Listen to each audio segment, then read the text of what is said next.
It is the most famous meal in human history. A small, nondescript upper room in the heart of Jerusalem where 13 men gathered around a low table. Outside, the city was buzzing with the energy of the Passover. But inside this room, the air was heavy with a sense of destiny. We often see this moment through the lens of art, static, silent, and distant. But for those men, it was a night of confusion and tension. This wasn't just a farewell dinner, it was a cosmic turning point, a moment where the eternal God stepped into the finite constraints of time. Tonight, we aren't just looking at a painting, we are stepping into the room to witness the birth of a new covenant. Because on this night, Jesus didn't just have dinner, he declared the end of one era. He took ancient symbols that had been the same for 1,500 years and completely redefined them around himself. If you want to understand why Jesus had to die, you have to understand what he said at this table. Because what he promised that night changes everything about your standing with God today.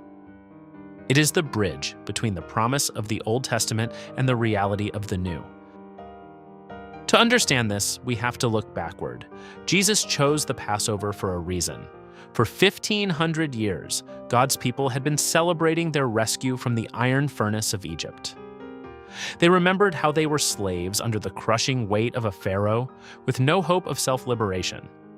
It is a picture of the human condition, enslaved to sin, unable to break the chains through our own strength. But the rescue required a sacrifice. Every family had to choose a lamb without blemish. It had to be perfect.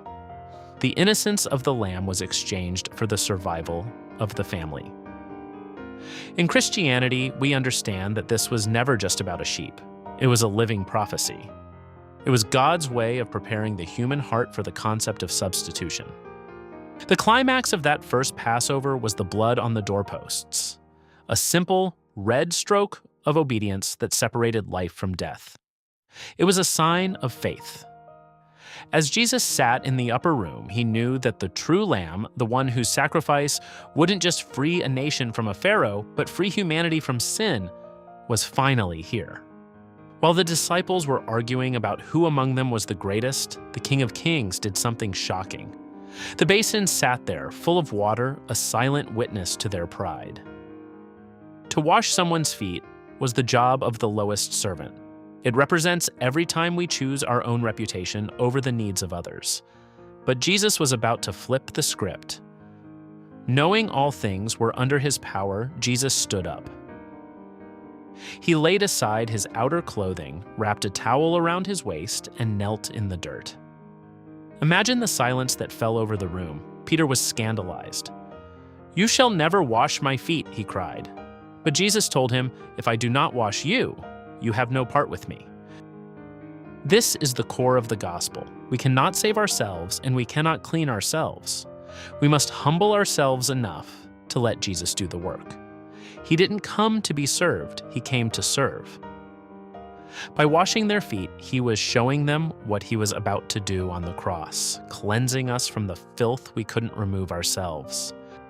After the washing, Jesus returned to the table. He took the bread, the unleavened matzah. For 1,500 years, this had been the bread of affliction. But as he held it, the air changed. He was showing them that his life was about to be handled just like this bread, taken, blessed, and offered to the world. He was redefining their history. Then he broke it. "This is my body," he said, "which is given for you." He wasn't just remembering the Exodus, he was claiming to be the bread of life. Every stripe on his back, every wound from the thorns, was the price of our healing. His body had to be broken so that we could be made whole. By eating the bread, the disciples were symbolically acknowledging that they needed his life to sustain their own. The only sustenance that can satisfy the hunger of a soul searching for God. Then came the moment that changed the world. Jesus lifted the cup, likely the cup of redemption, and the words he spoke shook the foundations of religious history. "This cup is the new covenant in my blood, which is poured out for you." To a first-century Jew, a covenant was a blood-bound contract. It was the way God related to his people. Look at the faces of the disciples. They are stunned. They were used to the old covenant, the law, a system of do this and live. But we couldn't do it. We failed. They were thinking of the blood on the altars in the temple, but Jesus was speaking of a different kind of sacrifice. He was announcing that the era of trying was over and receiving had begun. The old covenant was written on stone. It showed us God's standard, but it couldn't give us the power to keep it.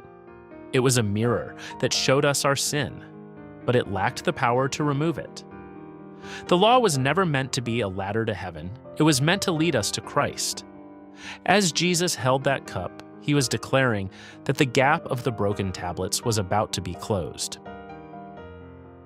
The new covenant is different. It's not based on your performance, it's based on his blood. In this new covenant, your debt wasn't just managed, it was canceled. God promised, "I will remember their sins no more, and I will write my law on their hearts." It's a promise of transformation through the blood of Jesus, no longer an external set of rules, but an internal desire to love him. When we enter the new covenant through faith, we aren't just forgiven, we are made new. Jesus looked at those men, knowing one would betray him and the rest would run, and he still offered them the cup. His love was not dependent on their loyalty, but there was one empty seat. Judas had already left into the night. It is a sobering reminder that while the invitation is universal, it must be received by faith. The spilled wine and the tipped cup showed the reality of betrayal. The upper room was the preparation, the cross was the payment. Every word Jesus spoke at that table was validated by the nails in his hands the next morning. When he cried out, "It is finished," the veil was torn. The sacrifice was total, the victory was absolute, and the grace is inexhaustible. There is no more wall between God and man. Every time we gather today, we aren't just performing a ritual. We are joining that table in Jerusalem.